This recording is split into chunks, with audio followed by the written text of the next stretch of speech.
In this section, we're going to explore the unique role of the teacher in the classroom. While teachers are primarily responsible for the academic growth of students, they also play an important role in the social and emotional development of children and youth. Teachers are often the first individuals to recognize when students are not adapting to their daily routines and relationships, and are often able to identify signs associated with heightened anxiety. Teachers play a key role in creating a safe and healthy environment where all students may learn skills and strategies to better cope, thrive, and succeed in their academic tasks and relationships.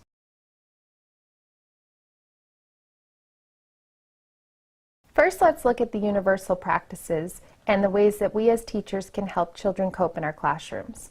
These are strategies that we can teach all children in the classroom and can be generalized to various situations and environments. Some examples include setting limits and consequences.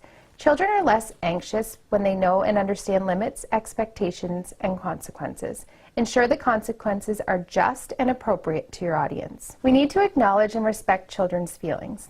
As a teacher, we cannot undermine children's feelings with actions or words. For example, saying things like, "Don't be silly," or "It's nothing to worry about."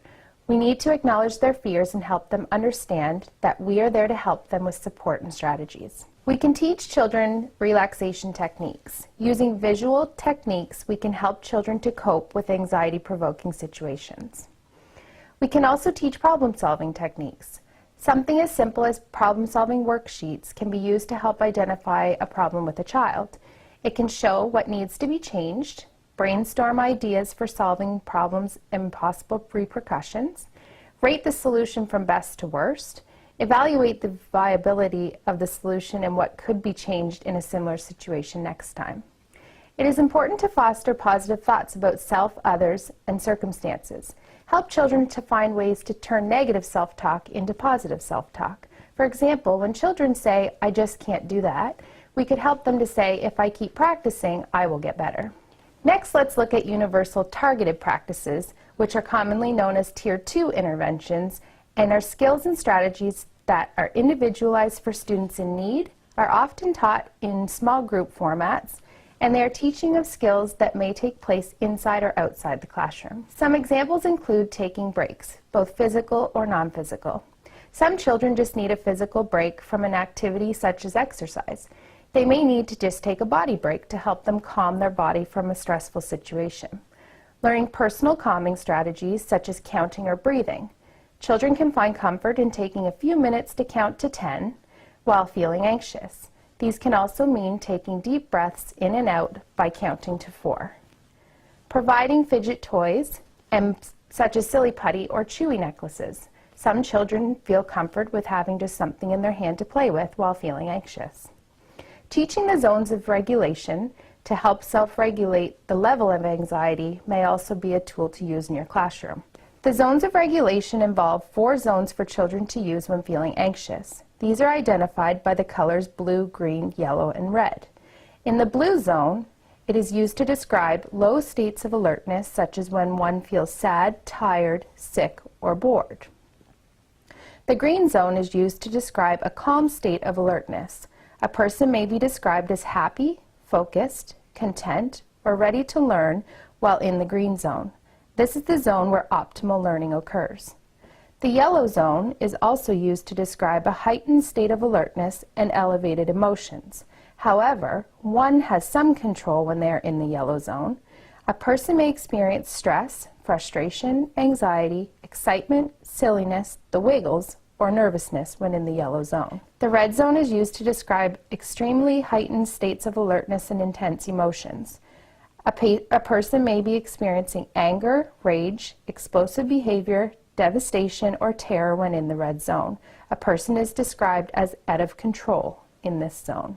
Breaking tasks into manageable units is also a way for us to help children cope with anxiety.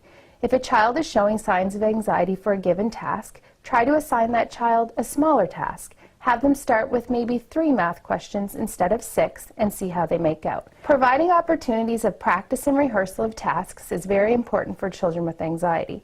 Children who experience anxiety need ample opportunities to practice an assigned skill or task.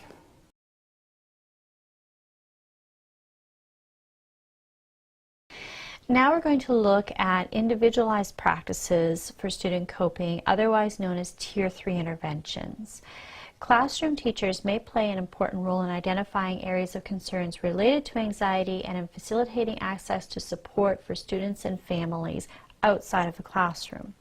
When such concerns are noted, consultation with student services personnel and communication with parents about perceived areas of concern is often the initial step.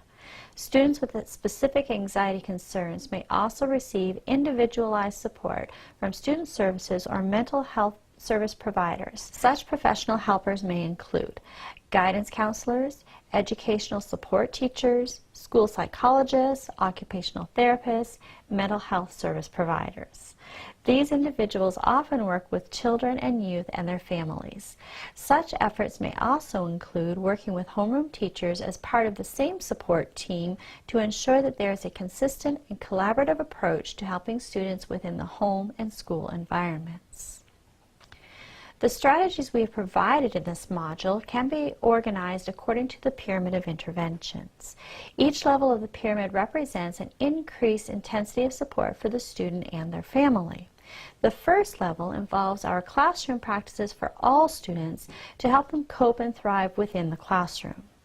The second level involves more specific approaches, such as small group work or individual support within the classroom setting.